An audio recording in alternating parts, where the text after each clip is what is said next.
we have a triangle ABC where AB is equal to AC, both are 8 centimeter. A circle drawn with BC as diameter passes through A. Another circle drawn with center at A passes through B and C. Then the area in square centimeter of the overlapping region between the two circle is. So let's draw a triangle ABC. ठीक है, ये है आपके पास triangle ABC, ठीक है, जिसमें AB और AC 8 centimetre, ये भी 8 है, ये भी 8 है.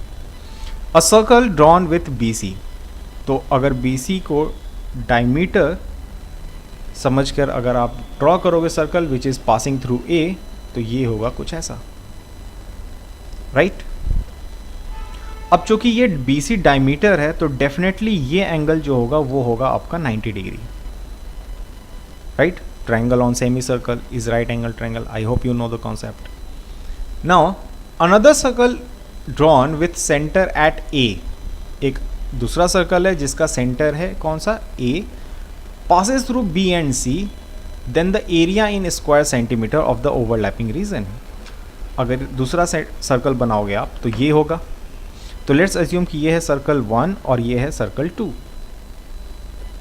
ठीक है. हमें एरिया फाइंड करना है ओवरलैपिंग रीजन का. तो ओवरलैपिंग रीजन कौन सा है? ओवरलैपिंग रीजन है ये पार्ट.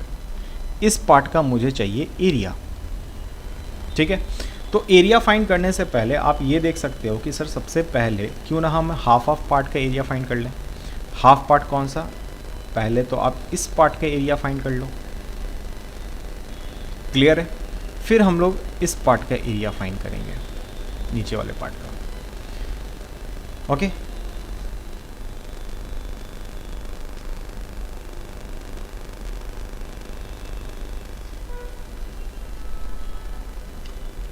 तो ये अपर हाफ पार्ट का एरिया कैसे फाइंड होगा?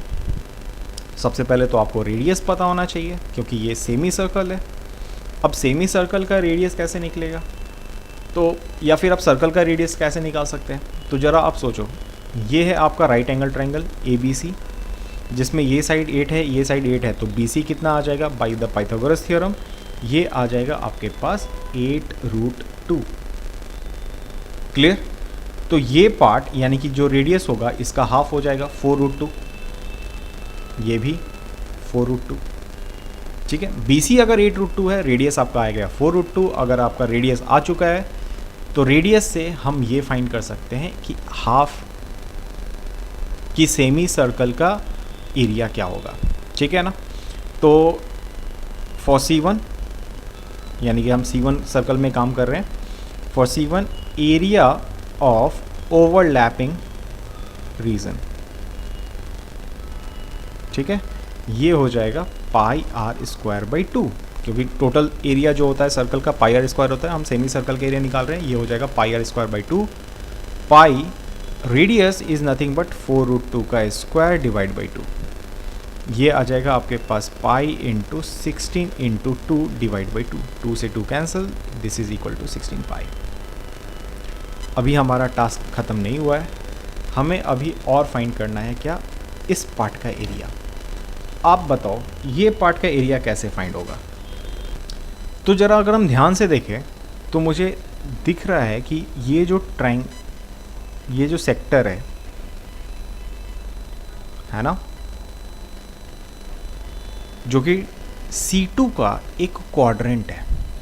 एंड एरिया ऑफ क्वाड्रेंट जो होता है, यहाँ पे मैं लिख रहा हूँ for circle C2, area of quadrant जो होता है वो 1/4 πr² होता है. This is the fourth part of a circle, right. लेकिन इसमें से भी हमें सिर्फ टोटल सेक्टर के एरिया नहीं चाहिए, यानी कि टोटल क्वाड्रेंट का एरिया नहीं चाहिए. मुझे इस ट्रायंगल को माइनस करना होगा, तभी सिर्फ ये पार्ट का एरिया आ पाएगा, राइट एवरीवन. तो मैं क्या करूँगा कि इसमें से माइनस कर दूंगा मैं area of triangle which is equal to 1/2 into base into height. Base हमारा 8 है, हाइट भी आप 8 ले सकते हो. तो अब ये जो सर्कल C2 है इसके लिए रेडियस जो होगा वो होगा टोटल 8 सेंटीमीटर, ठीक है. C1 के लिए रेडियस 4√2 था, लेकिन सर्कल जो C2 है इसके लिए रेडियस होगा 8 सेंटीमीटर. तो आप पुट कर दोगे 1/4 पाई, रेडियस हो जाएगा आपका 8 का स्क्वायर माइनस 1/2 इंटू 8 इंटू 8. 4 से 64 कैंसिल हो जाएगा, 16 टाइम्स में ये आएगा आपके पास 16 पाई, 2 से 8 4 टाइम्स में 8 4 जा 32। ठीक है, अब चूँकि हमें ओवरलैपिंग पार्ट का एरिया चाहिए तो इन दोनों C1 और C2 दोनों के लिए, फॉर C1 एंड C2 दोनों में आपको ऐड करना होगा, दोनों के ओवरलैपिंग एरिया को ऐड करना होगा। तो पहले हमें आया था कितना 16 पाई, सेकेंड में आया रखा है हमारे पास 16 pi minus 32, their addition is 32 pi, 32 आप कॉमन ले सकते हैं, ये बन जाएगा आपका 32 into pi minus 1। This is your right answer.